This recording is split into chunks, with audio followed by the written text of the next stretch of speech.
Hello mga farming! Magandang gabi po sa ating lahat.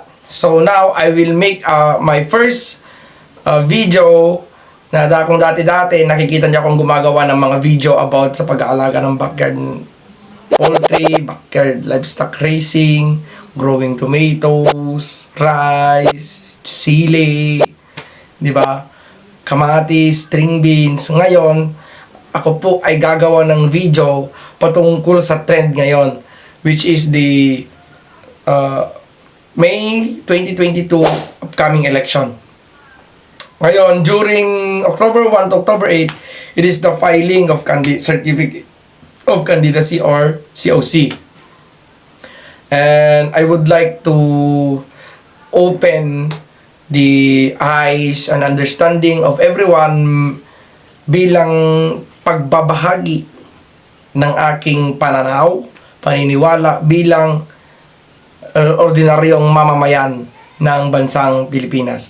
So, let us check and balance the candidates based upon the perception of a simple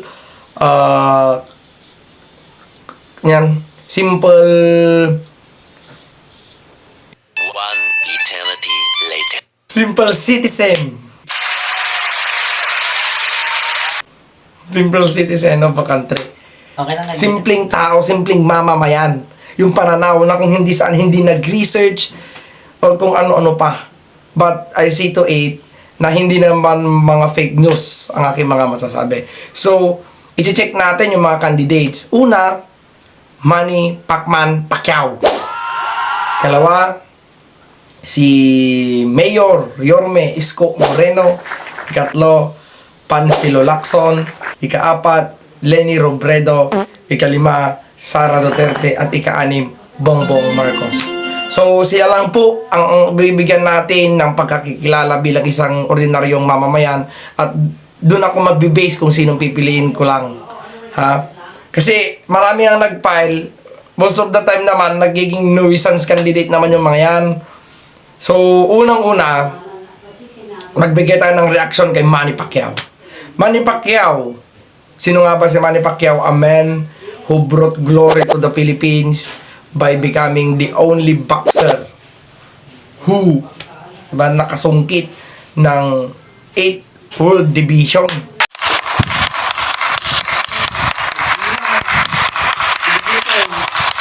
Siya lang ang boksingero, wala na. Naging sa pagkakilala ko na, hindi ako nag-research, naririnig ko lang sa news.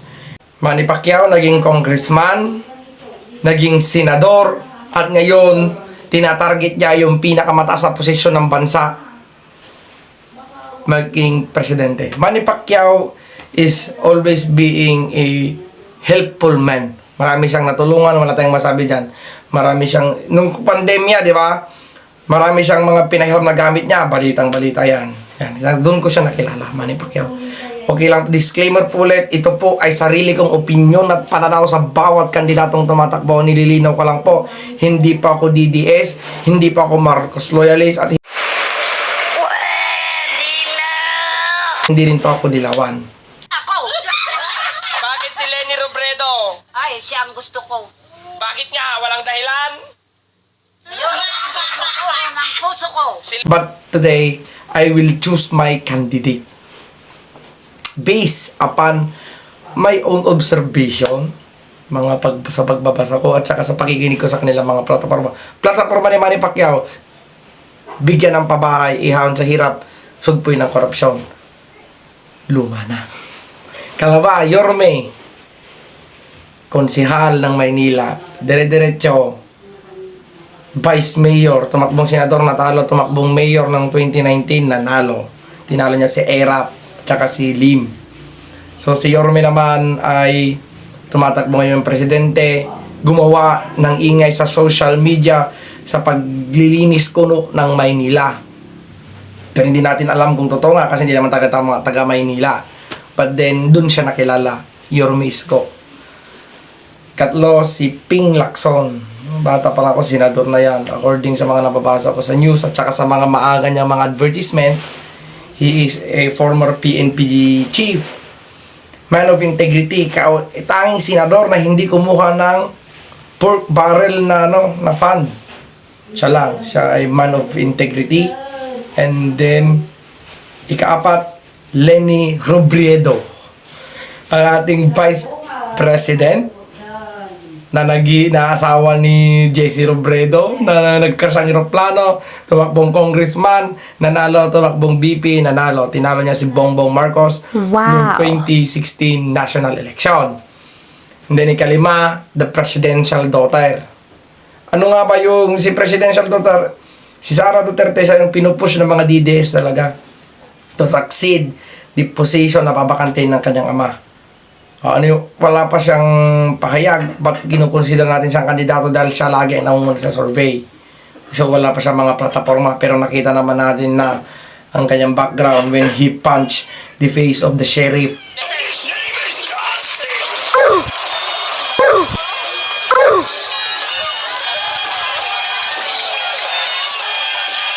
Noon pa. Yan yung mga pagkakakilala ko sa kanila. So, pagdating kay Moreno, ang kanyang plataforma, sa mga nababasa ko rin sa kanyang is yung pagsugpo rin sa korupsyon, sa pandemya, kaya nga niya pinili si Doc Willie Ong. Kay Ping Lacson naman, kakayahan daw niya, kanyang experience. Doon nakikita ko yung Ping Lacson. Kay Sara Duterte, wala. Kay Leni Robredo, mga nasa laylayan. Alas man ang buha nga mo, Mahirap maintindihan. Then, huhuli po si Bongbong Marcos from Ilocos Norte at saka taga North.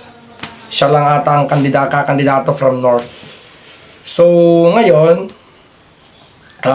titingnan natin ang kanilang mga advantage, disadvantage, ano ba yung mga basihan natin kung bakit, di ba? Titingnan natin. Una, kay Pacquiao, mahusay naman eh. Tumutulong. But ang question ko, is he capable of? Pwede naman siyang tumulong na hindi nagiging presidente. Diba? Malamang nasugsugan. Sayang ang pera. Diba? Mayaman naman siya eh. But, hindi ko siya pili. Kalawa si Ping Lacson. He is man of integrity, mahusay. Talagang may avoid ang korupsyon. May integridad. Mayroong disiplina, di ba? Isa siya sa mga gusto ko, si Ping. Kaso, ang kulang kay Ping, para sa akin ulit, ay hindi siya gaanong matanda na kasi. Parang napag-iwanan na ng panahon si Ping Lacson. Kaya sa tingin ko sayang lang yung boto ko pag napunta sa kanya eh. Parang malit lang yung chance niya kasing manalo. Gusto ko rin sana si Mayor Isko.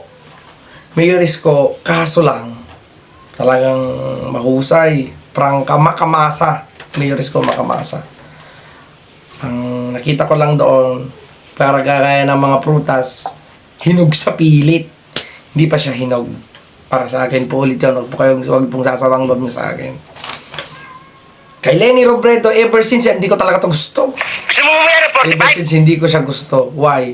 Parang display lang siya sa government. Wala lang ginawa kundi puna. Para naman na itutulong. Sorry, mga Leni dyan. Pero Ako! Bakit si Leni Robredo? Ay, siya ang gusto ko. Bakit? abogado naman. But then, hindi ko nakikita ang kanyang credibility pa sa posisyon ng pagkapangulo. Parang wala siyang manpower. Parang, ewan ko ba? Parang mahirap maintindihan niya. Si Leni Robredo. So, go na tayo kay Sara. Sa tingin ko kay Sara, although may pagka-similar sila ng kanyang ama, para siyang si Mayor Isko. Hinug sa pilit. Hindi pa niya panahon. At ang napapanahon talaga, mga kababayan, ang pili ko po talaga is si Bongbong Marcos. Niulit ko, hindi po ako loyalista ng Marcos. Hindi pa ako nabuhay ng martial law. Pero, actually, mga Aquino ang gusto ko dati. Pero gusto ko si Bongbong Marcos. Why? Why Bongbong? Kung sasabi mo magnanakaw, una sa lahat naman politiko, sino ba hindi nagnakaw ng politiko? Di ba? Ill-gotten wealth, Diyos ko. Lumang tugtugin na yon. Bakit si Bongbong? He has the concrete plan. Actually, sa lahat ng nagbigay ng kanilang mga platforms, siya ang may konkretong plano para sa ating bansa. Unang-una dyan, hindi niya papabayaan ang backbone ng isang bansa, yung agriculture. Hindi niya pababayaan. As I watch yung video nilang, lahat pinanood ko lahat wala akong narinig. Lahat sa kanila, COVID. Although si Bongbong meron din sinabing COVID, siya lang ang kaisa-isa kandidato na nagsabi na may plano, hindi lang basta plano, konkretong plano para sa mga magsasaka. Although mayroon ng according sa napanood kong yung Masagana 99 na programa ng kanyang ama, mayroon palang gano'n. Pero nung binabasa ko yun, yung problema ng mga magsasaka ngayon, tignan nyo, latest news, tinatapon yung kamatis. Kamatis grower ako. Bumagsak ang presyo ng palay, nagtatanim po ako ng palay. Anong ginawa ng government? Anong ginawa ni Kiko Pangilinan na makamagsasaka? Anong ginawa ng mga party list na pro-farmers? Wala ho. Only Bongbong Marcos has the concrete plan. At alam nyo kung bakit ako naniniwala? Tignan nyo po ang Ilocos Norte. I-compare mo sa lahat ng hometown ng mga tumatakbo. Sarangani. Anong makikita sa Sarangani, di ba? Except kay Mayor Sara, Davao. Mayroon kang makiririnig sa Davao na mahusay, pamumuno. Pero, pag sinabi mong Ilocos, makita mo, mayroong alalay ang mga magsasaka. Binigyan nila ng assistance. At, nung tinitingnan ko mabuti, ang provincial government ang bumibili ng palay sa kanilang magsasaka. Then, ginagawa din na bigas. So, nakakapag-support sila ng mga machineries, whatsoever. Hindi problema ang supplier, hindi problema ang buyer, di ba? Only Bongbong Marcos has a plan for farmers. So, I think tapos na ang pilian para sa akin. When I saw the news kanina na nag-declare na si Bongbong Marcos, sinabi ko sa sarili ko, he is my president. I am a Filipino farmer and my president is Bongbong Marcos. So guys, please watch my video, subscribe, share, and ulit, happy farming!